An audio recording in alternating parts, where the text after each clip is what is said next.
Welcome to the show basebu ne banyabo tuba tuzze ku mukutu gwa Tegusula live wamne Credible Media.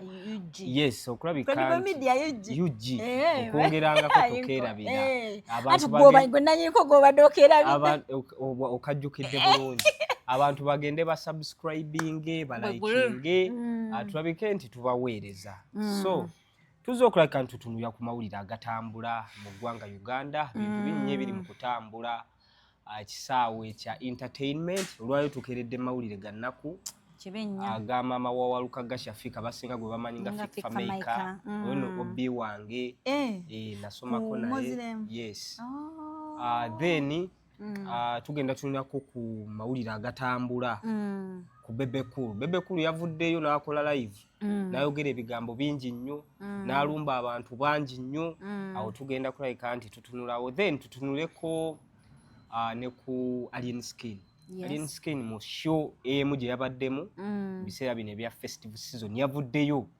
n'akola statement n'agamba nti bannange bannankyukakyuka muliwa endulu n'evuga agamba naye mu kalonde ate mu kakuume statement eyo ng'eva wa Alien Skin so ebyo byonna tugenda kulabika nti tubitunuulira tubidigesting oba tulabike nti tubimulungula tulaba afune kyateekeddwa okufuna mu mbeera emu oba endala so tutandike n'amawulire ag'ennaku ag'okufa kwa maama wa Fifa Maker tugamba nti inna lillahi wa inna ilaihi raji'un banange nze Julie Potential tubeera ku Tegusula live wamu ne Credible Media UG yes kale olunaku olwaleero tukeeredde mu kiyongobero maama wa Fifa Maker atuvudde ku maaso mukyalo oyo mujjukirako mu show emu ya Fiki baali Lugoga yes twagendayo nga bannamawulire bapapalazi ebiseera ebyo okanyuga obwa papalazi otumanyi awali support wetugenda kamera nazirabanga zimwebunguludde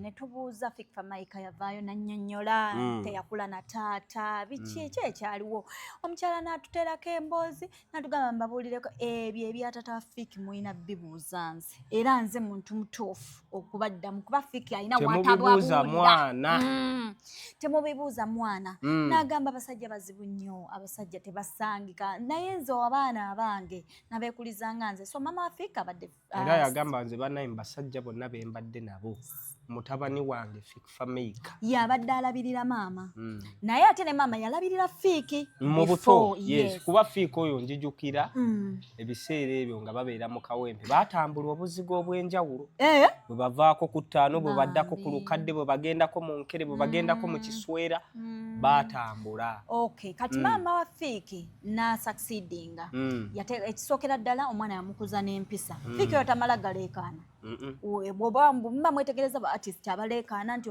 addemu oli Fiki tabiriimu ali very calm era maama Fiki yasomesa Fiki yamuyigiriza okukwatagana n'abantu kye tuyita social capital ganja social capital kye kisinga obukulu mu nsi muno buli omuntu wabeera n'abantu ayitawo mu mbeera gy'alowooza nti tekisoboka so maama Fifa Maker nadde nga oli mugenzi obudde buno we give you credit nti wakuza omwana wo bulungi era omwana oyo abadde mu industry temwevuma alina kyagyongeddeko naye nga tukusabira Katonda akusonyiwa ebyakusobako kyoyogedde nti ebimu ku yamuteekamu yamuyiga butya bw'alina okukwatagana n'abantu social capital Fiki oyo yayimbanga nika z'abakazi enkaddemu owino nikazi era nga muyimbi mulungi nnyo nga ddoboozi alisitulira ddala okitegeera teekawo rap out ng'era bw'owulira Fifa Maker nga ataddewo omudigido nga toyinza butakyama kugula okitegedde gistringi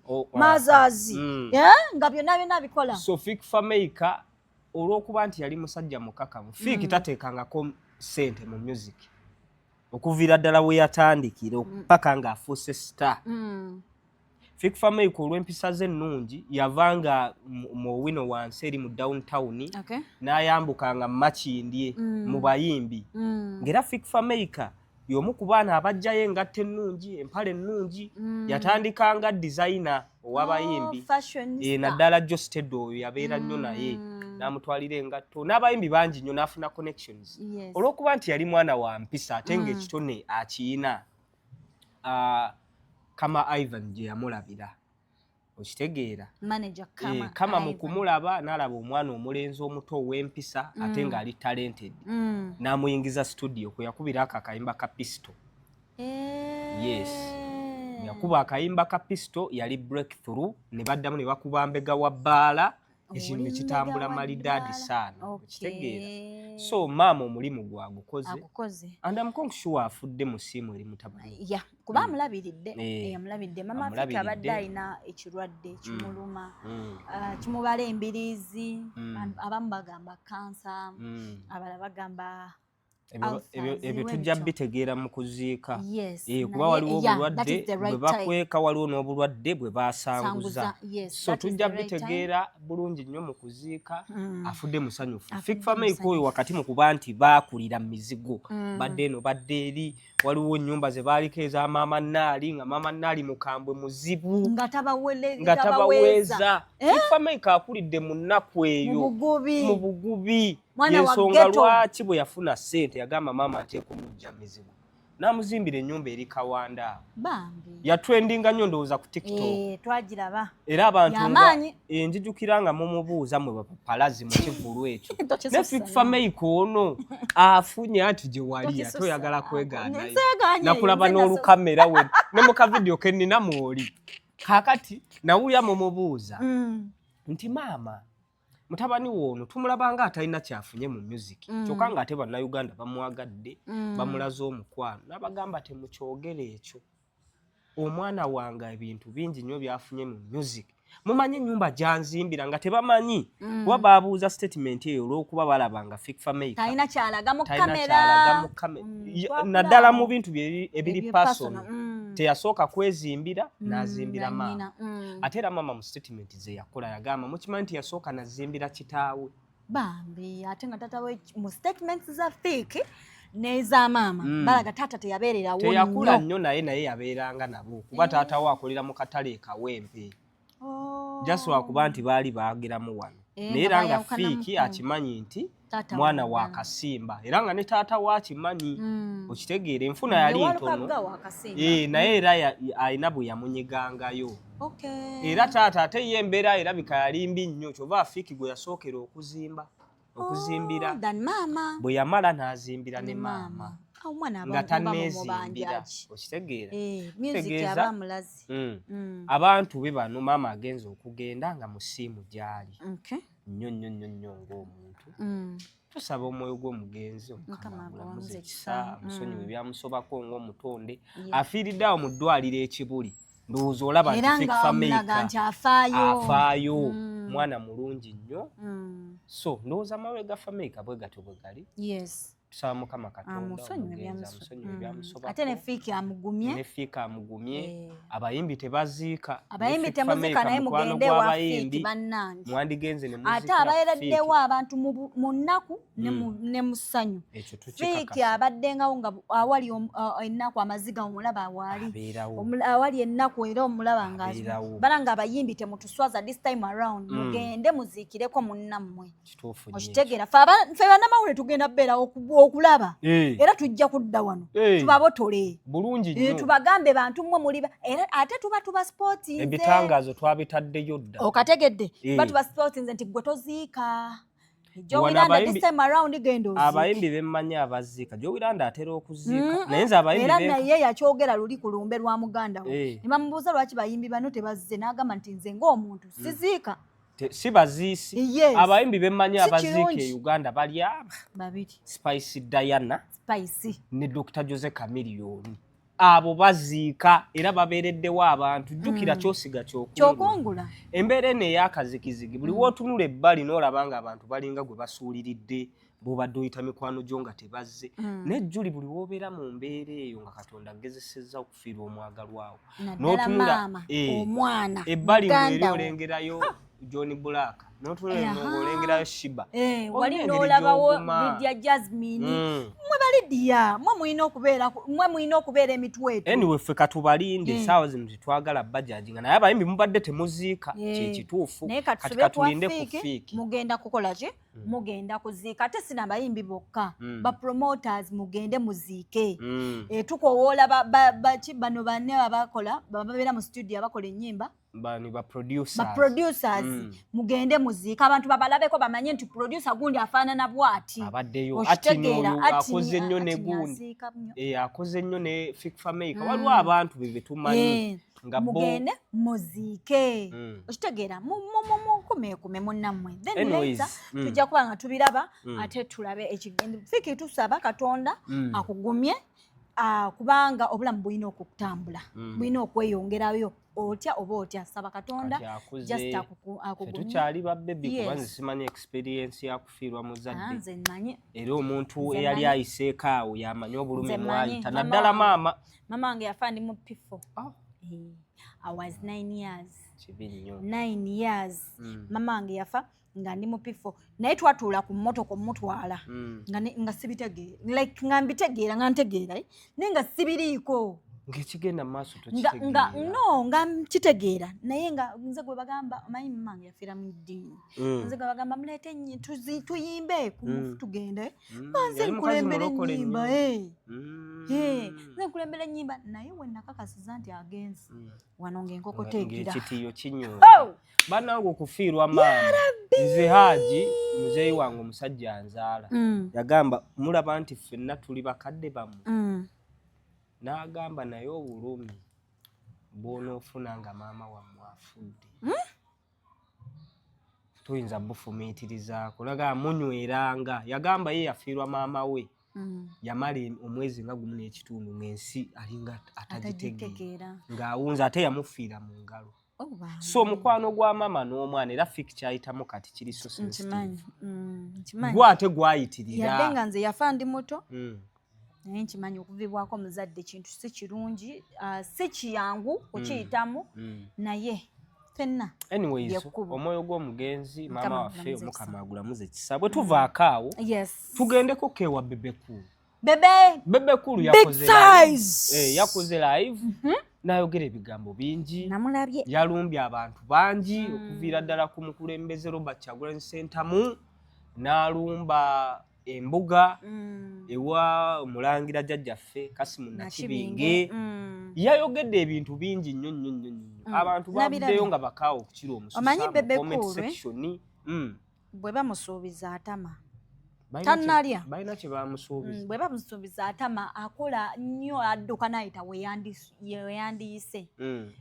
weyandisuze ayitawo Bebe Cool anyuma nnyo ng'asirise olaba Rasta abadde mu campaigns nga tumulaba ng'ayokyayokyawo ku stage n'aggyeyo abantu n'ababuuza ogenda wani akalulu abantu ne bamuswazaswaza tugenda kuwa Kyagulanyi Ssentamu ate kati Bebe obuzibu bwa Bebe obwongo bwa Bebe sagagamba nti butono naye bumuweereza kitono bumuweereza mpola mpola buli ku slow pace buli mu bagita batya slow motion buli mu slow motion lwaki nti Bebe ogenze kulaaleemu oggyeyo omuntu akuswaziza agambye njagala Kyagulanyi ogenze walowoozize ekyo ekibuzo kye kimu kitegeeza nti pipa baalaba akatambi kali bataddeko emijozi gya kitegeeza nti oli eyalaba akatambi kali alaba nga it's a trend aba ayagala naawe kuswaza n'omulala gwonojayo n'omulala gwonojayo gwe tolowooza gwe tolowooza gwolowooza nkangire wano President Museveni aba ndaba nnyo yagambye Bobi Wine wamwe gwe musuutiriza nti ye ali miles ahead of him Bebe okyalina okukola ennyo olaba kati ssaawa zino bwe tuba twogera Bebe Cool ne Bobi Wine mutabani wa Bebe Cool yaani oyo muyimbi Alpha and Hendrik Sali waali mu distance waali ne Bobi Wine Bebe Cool we tumukompeyaringa tannatuukawo lwaki nti at least Hendrix alinaanye ku Bobi Wine because tayogera bya kisiru amanye ekyokukola kyogamba bino byayogera bye bimuleetera okubeera ewala ku Bobi Wine nnyo because avaayo ne yeeyanjala bakiyita bati okwanjala obuziina kyoyagala otegeeza ayanjala ekimuli munda nti obutwe buugi anti ye takkiriziganya na Bobi Wine ate mwagala which is okay tokkiriziganya na Bobi Wine oli alina president naye tovaayo n'otandika kunnyonnyola abantu nti ate polling station mekaze mwalabako toyi kati ebyo biki byotunnyonnyola gw'obadde okimanyi nti abantu gye basula nayo terina amatooyi. Abantu gye bali eyo mu Kimumbali, mu Kiwunya, mu Katanga. Oba we basula tebalina we bapama. Kakati ate wamunnyonnyola okugenda okubeera. Kolo banaagateeka mu lukale ku polling station. Yinza gateeka wanga budde bwa misana buli omu akulaba. Anti kakati oba sindika wagwa mulekera awo kubeera awo simanyi tewali ttooyi. N'ebbanga lyetulondedde nze ng'omuntu sirabangako muntu yali akaabyeko nti bannange byannuma mu kalulu kano mpitambye ndi bubi. Mukwano Abantu bajja beetegese. Enjuki tetuluma nga tulonda. Enjuki tebaluma. Enjuki nga tulonda tetuluma. Muba seefu nnyo musula mwegogodde. Butareevu.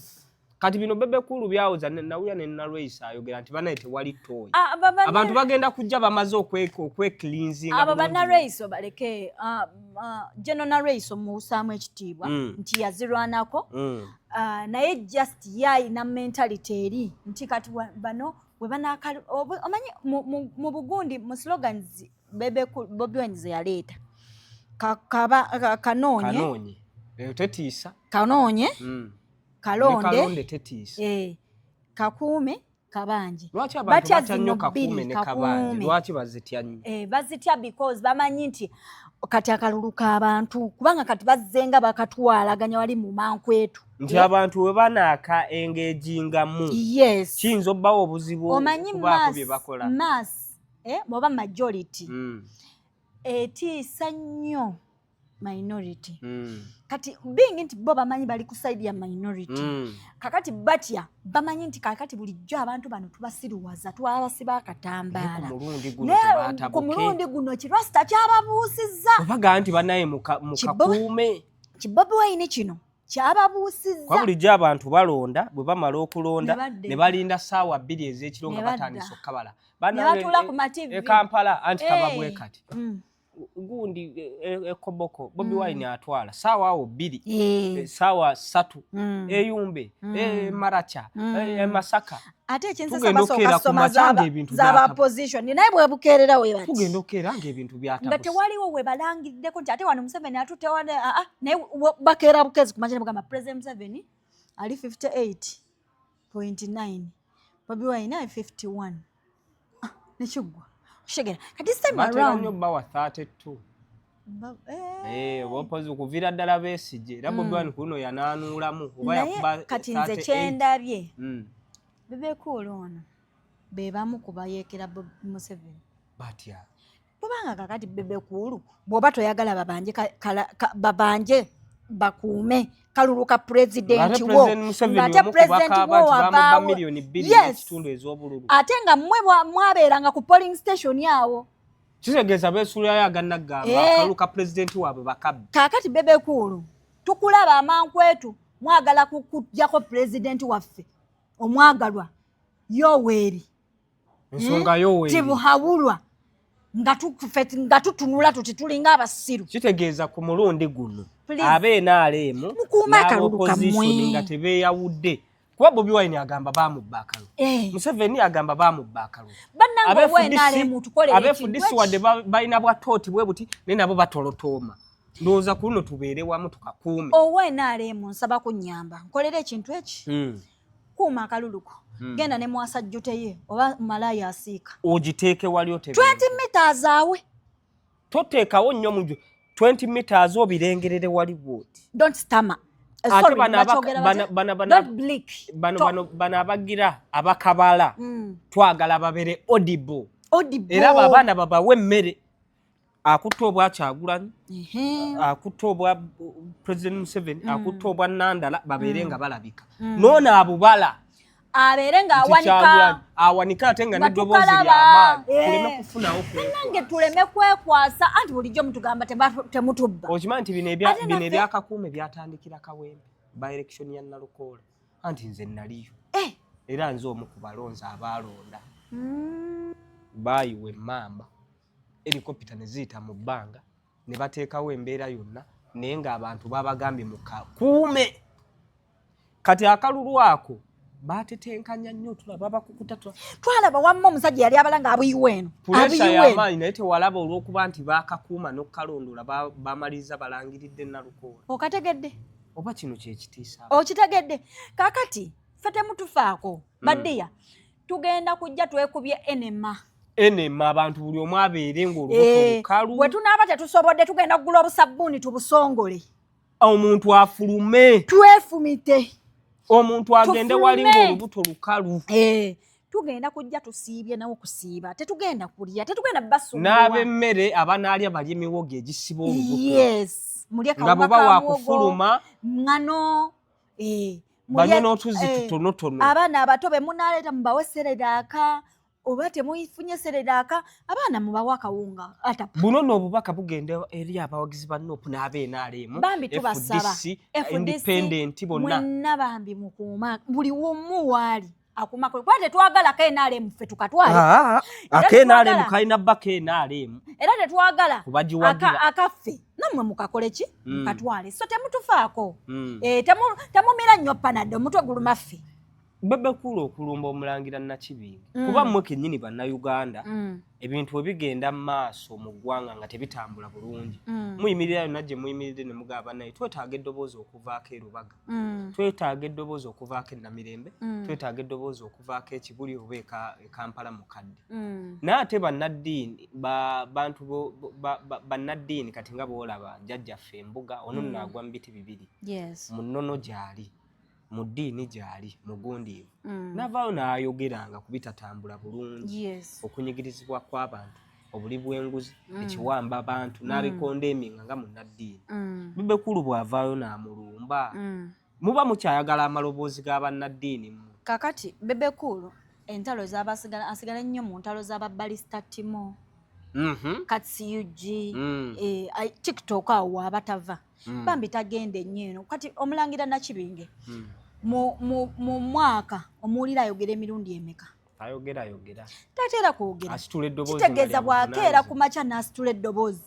ekiba kimala ate oli eddoboozi lye yalitikanga musajja w'empagi Luwaga omugenzi Sekanuhu Muzaatabatte era nga byonna bitatambula bulungi gwayita oli n'abwatula anti oli yali teyeetaaga kumanya kati yavaawo yasituka n'ayogera kati omusajja bw'aba asituse n'ayogera ku byonna bye yayogedde omulangira Nakibinge biki ebitaliiwo abantu babawamba abantu babatta abantu tebalina sukaali gwe banywa mu nju mu byalo gye mugamba gye mulina obululu abantu baliira ku mwezi abantu bali bubi omwezi kasita gugiraagira era omwezi kasita bakirita kuboneka ne gubula nga bali akasala nga mu 12 baba balya nga bayingira okitegeera kitegeeza ki nti abantu banyigirizibwa bikulu bw'oba tonyigirizibwa ngera ssente y'omusolo gw'olabanga erina okuba eyiyo wekka please don't speak sigala nnyo ku ntalo za TikTok kubanga awo oba osobola okuleekaana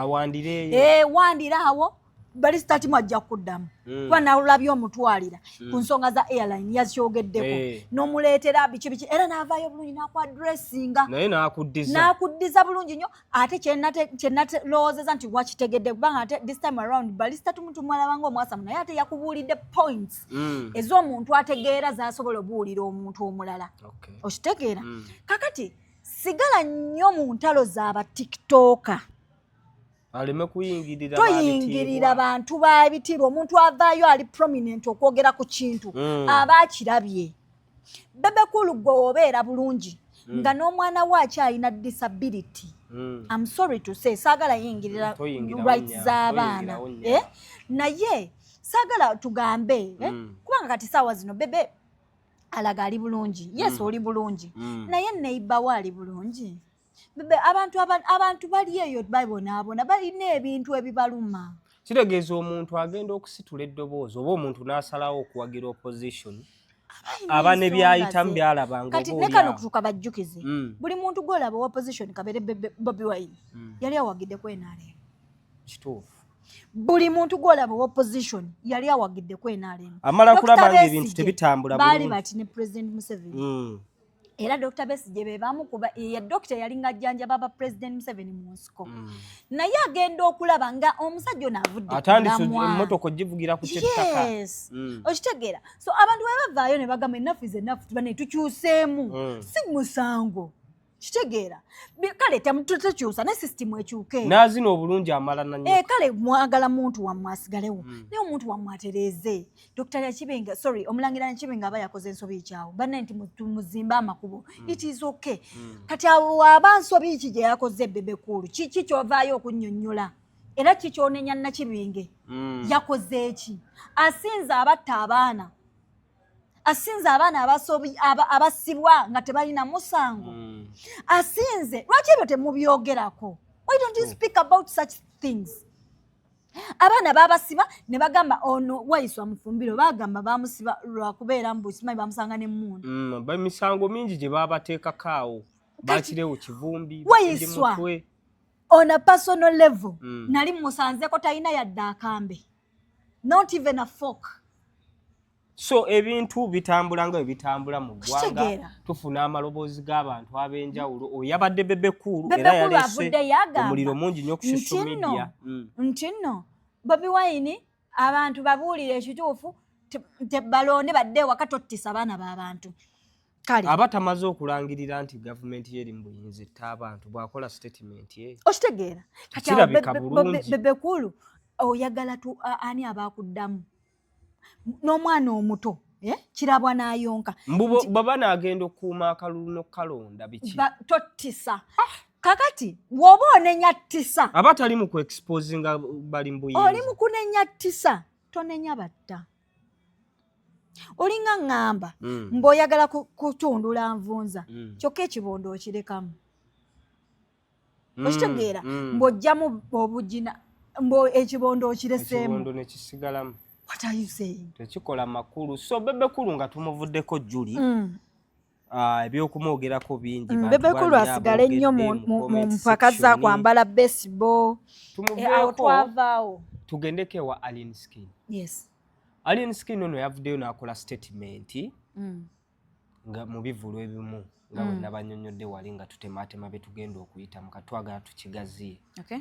Yavuddeyo n'akola statement n'agamba bannange bannankyukakyuka muliwa endulu nevuga eri audience naga nti banaye mugende mulonde alina akayimba ke kapya alabika agenda ka release nga kubake yabadde atambuliramu mugende mulonde ate bwe mumala okulonda temuvaawo mukakuume Alien Skin ono abadde alabikira mu kifaananyi ky'aba NRM era nga n'abamulumba bamusabula balaga bali ku opposition bw'avaayo n'akola statement eyo ng'ate ab'NRM abasinga majority bavaayo ne bagaa nti bannange bwe mumala okulonda mu ddeeka mujja okufiira obwereere Alien Skin statement eno gye yakoze kiki kyeraga twamulaba abadde timu Bebe Cool era bwe baali batongoza kampeni yaabwe ya Unstoppable twamulabako nga y'omu ku baaliwo okugitongoza bw'avaayo n'aba nga akola statement eno twaba mu comment section abantu ab'enjawulo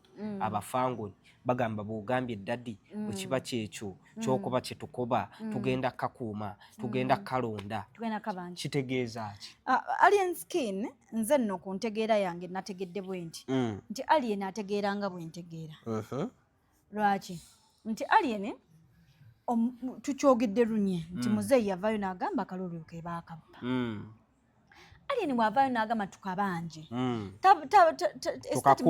tukakuume tukabanje tukakuume statement aba tagikoledde bwa opposition kubanga avuddengayo ebbanga lyonna nga alaga talaba opposition okuyita it is okay yabagaya ba opposition muliwa oba abantu bano baafuna obutakkaanya munda wa Bebe Cool Alien inawo omulabye ng'ayimba mu campaign ze naale yavaayo naye Alien lwaki saagala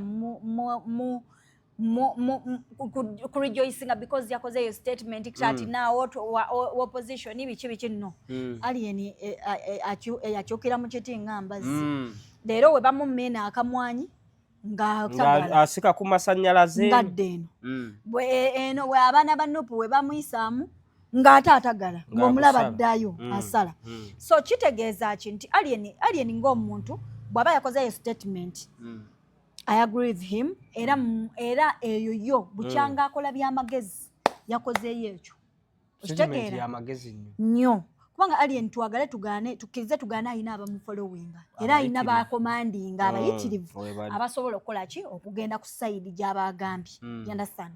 So kitegeeza ki nti alien bw'aba akoze statement eyo mu kaseera akali sensitive tubulayo ennaku ndowooza nga 19. Yes. Okulonda eyo statement yali in favor of NRM and NUP.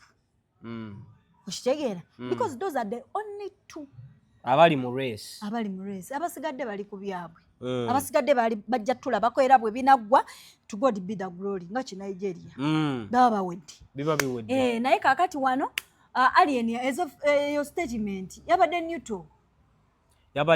Njagala n'akayimba nakawuliddemu gundi ntono naye ng'era kalaga kayimba kajja wulirizibwa abantu ba buli side.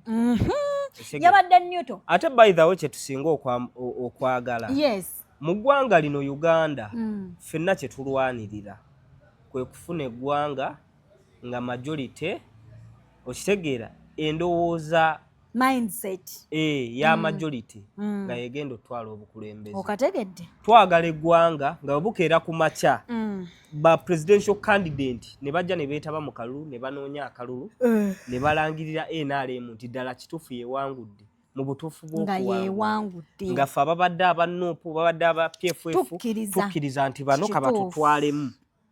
Bwe banaavaawo mu kulonda okulala tomanya naffe manifesto gye tunaazinga n'ebigambo bye tunaayogera n'obunafu bw'abali tuyinza okuzimbirako bannayuganda ne batulonda eggwanga mukonkusi waffe nalye tuli mu kulwanirira. So alien okola statement eyo tumwebaza nti oba oli awo yalabye omusana ate nakyo kisoboka kuba alien skin kuba yali yalaba ku musana ate naddayo mu kiro.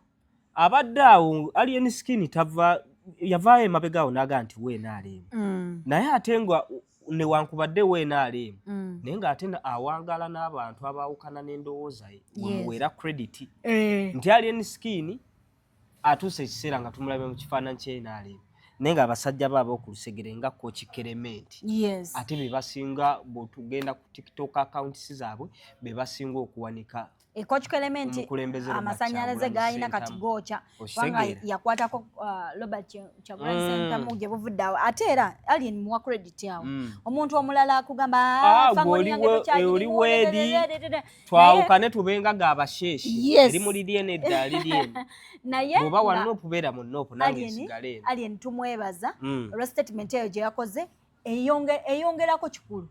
Nalabyeko abaana mu comment section nga bamubuukira nga bamugamba oyagala masannyalaze alien eyo statement eyina tuli balabira ku bikolwa byabwe kikulu nnyo kuba abantu bangi nnyo ababadde eno ne batuuka ne bakyuka nabangi ababadde ate eno ne batuuka ne badde eri so omuntu buli wafulumamu statement ng'egatta ku ggwanga oba statement nga tusobola okugyefumiitirizaako ku lw'eggwanga okugenda mu maaso tulina okumuwa credit. Kubanga comment section yabadde enkambwe nnyo ng'abaana bagamba kati gwe tolina kyotugamba wavaayo wano onoovuma president waffe biki naye omuntu akeera ku makya nsobola okukeera ku makya negamba ganja sikwagala nene ntuuka nendaba ng'olina ekirungi ekikuliko kyaki ng'olaba tulina ng'olaba buli bw'otabeera naye olina ekikubulako n'ogamba anve mu kwebuzaabuza kanzire kati alien skin ayinza okuba yazzeemu n'ategeera ensonga nga bwetambula kubanga yagalagaana ensi yeetaaga enkyukakyuka oba Bobi Wine yazze oba si yazze we need to see another person. Ekituufu kiri nti in power majority realistically bantu bangi abayayanira enkyukakyuka ate enkyukakyuka kiri mu butonde omuntu yenna okuba nga amanyi nti waliwo omuwaato mwennyinza okuyita okufuna enkyukakyuka kwe kulonda kuno kwe bateekawo ekyo kijja nga kya mubutonde naddala ate omuntu ng'afuze emyaka egiwera 40 abantu batuuka ne bakoowa ng'ate nabwe ekito waliwo n'ebitatambula bulungi bantu bakyakaaba enguudo bakaaba amalwaliro omutali ddagala ebyenjigiriza bitategeerekeka olaba Gaddafi baamuggyako wakati mu kuba nti yali akola nnyo ng'akolera abantu wabadde okimanyi nti Gaddafi buli mwana yali azaalibwa ewuwe yazaalibwa nga ssente gye ziri ku akawunti kyakubiri ng'okusoma kwa bwerere nga bw'omala okusoma omulimu ogufuna ne bakubuuza n'ekirala oba musajja tukolere embaga oli ready okategedde ebyo byaliwo n'ebimu ku byamugisaako Gaddafi abantu tebataategeera nga newankubadde yalina obugugulagano n'abazungu abaakozesa akabonda akamu mu bantu okubongera omukyayi kuba yalina obutakkanya ne France ng'emubanja ebintu ebifaananako bwe bityo olw'okuba nti baali ba communist gavumenti yali evunaanyizibwanga ku ttaka n'amayumba g'abantu ekyagisaako Gaddafi okimanyi yasuubiza abantu nti bannange tugenda zimba ennyumba empya mukifutinge muve mu nkadde projekiti eno egenda bba ya myaka 10 yatuuka emyaka 10 ne giyitamu emyezi agamba naye tuli ku finishing kumbe bano eri abaseesaamu olw'okuba nti bantu ak'obuntu kajjamu ne bagamba otuvuze emyaka gyonna 40 n'ennyumba ze watusuubiza wagamba myaka 10 tugenda bba tuyingira nga bano bwe babaseesaamu abazungu kakati tuviire ensi n'etabanguka naye twogera ku mukulembeze yakolanga nga service delivery in fact Libya mu kaseera ako yali nambe mu Africa South Africa Libya ensi ezifaananako bwe zityo so ekyo kyatuukawo naye ate mu ggwanga ng'ebintu ebimu tebitambula bulu ebisinga si ebimu amalwaliro boogenda mu malwaliro ga gavumenti onyenya omutwe abasawo bakomplaining ebyenjigiriza tebitegeerekeka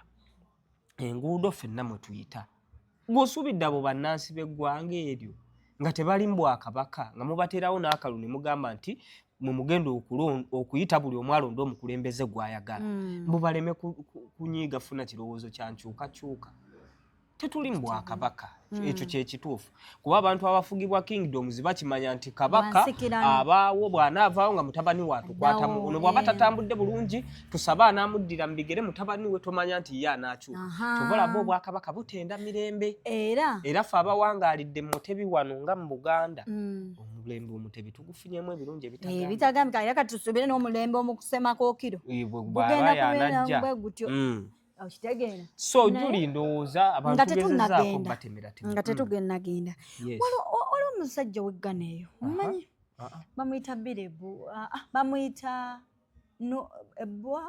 Nuwa Ebboa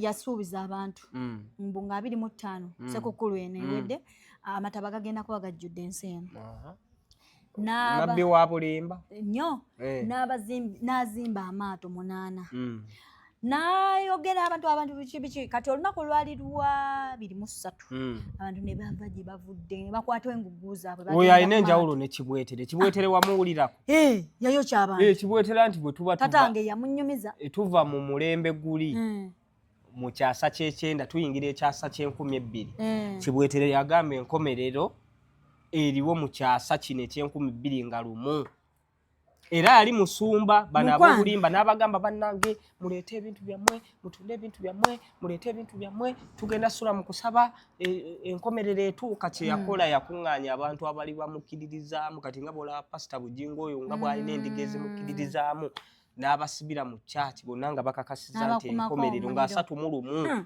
bwe kiggwa n'abakumako kyokka ekinsasa ye teyeekumako aye yadduka nti ne buli kati anyonyezebwa teri amanyi omukulu Nuwa yabajje nga enazemba bw'abajjamu akasente tuzimbe amaato tubikole biki yefudde Nuwa yennyini yazimbira amaato yagazimbye mu Woods Nuwa Kibwetere abantu bajje abantu 23 ne beeyiwa basuubira enkuba kati nze kye nnalabye ojjukira emyaka gino egiwedde enkuba ebadde ng'etonnya ku Christmas you remember now nekuno yatonye naye nga si nnyingi yabadde ayagala kukozesaako kati omusana gwayaka eggana gwememula bwememuzi olunaku lwa 25 Katonda ntakolagana nnyo naffe omanyi kye yakola n'abaddira n'abagamba nti kaakati mu nnaku zino 21 ze mbadde nga nkola nga Mukama andaga wajja baawo amataba mbadde nga nsaba nga nsiiba neŋŋamba Mukama atwongereyo ebbanga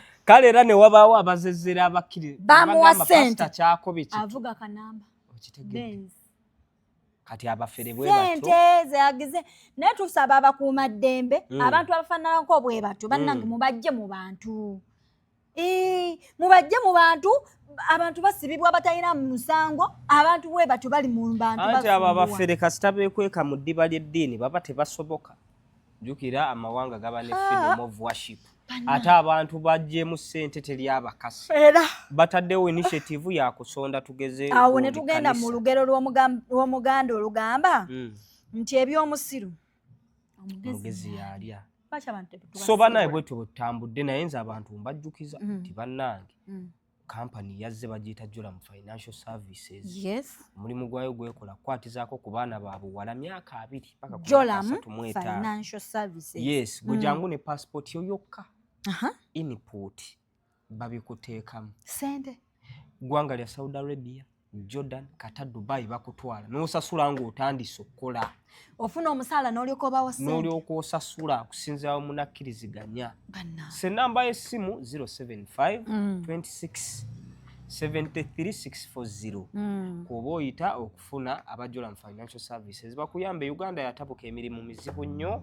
So bekwate balike nti bakwasaganya. Nyongero bajjukiza bannaffe aba Biva Organic basangibwawo emabega w'amasengere kazimbe kali awo kalungi very beautiful building. Kala ya kiragala. Kaliko Biva Organic. Yes. And healthy products. Pozi bajjanja bisaaki? Butonde mmere eddagala. Mmere eddagala. Bagamba nti emmere gy'olya y'eddagala lyo. Bw'alaba ng'obulwadde obukuluma kakyetumula kabaluguke kagenda okukwasaganya nga akakulagirira. Ate era Dr. Senjobe agamba nti obukupa buno bulimu collagen. Bino abakazi bye bagula collagen biki? Collagen ze zikola. Collagen kyekirungo ekikendeeza obukadde. Kitegeeza mukyala wange obukopa obundi mbugulire nga nteeke. Naawe anja nze anti ffe tulwawo kati nze ku myaka gye nina oyinza emyaka gye nina osobola okugimpa mukyala wange obukupa nze kasita obundagiridde gaali akakopa nange ndi akakopa okitegedde. So Dr. Senjobe wali nnyo Richard Senjobe wali nnyo kuba receiving era bakolako endwadde zonna azikolako. Alina ka wake up call abaami bano abatambuza ebitege batambuza bigere basooba bali mu slow motion mikwano. Dr. Senjobe wali nnyo kukola ki okutuusaako obujjanjabi. Ate nammwe abakyala ulcers simanyi hemorrhoids. Hemorrhoids zitya mu kuzivunula mu Luganda? Hemorrhoid ke kantu akanyama akamera eno gye tufulumira. Eno ku bugundi ku nkulungo. Yes. Akanyama akazimbirira ako. Kaluma kasumbuwa nnyo abakyala naddala babeera operated bajjamu abaana biki batera nnyo bufuna. So akantu Dr. Senjobe ajja kakolako. Then waliwo ne fibroids ebizimba by'okuna abaana byonna bijjanjaba. Weyine Dr. Senjobe wali Emmengo ekizimbe bakiyita Biva Organic ajja kubanga akutereereza ddala bulungi nnyo nnyini ddala. Alright, bwe tubutambudde olunaku olwaleero mbadde ne Julie Potential aganja Fad gemanya tubasaba okusubscribinga okulikinga awamu n'okusharinga content waffe twongere ate okulabika nti tubaweereza musibe bulungi mwera.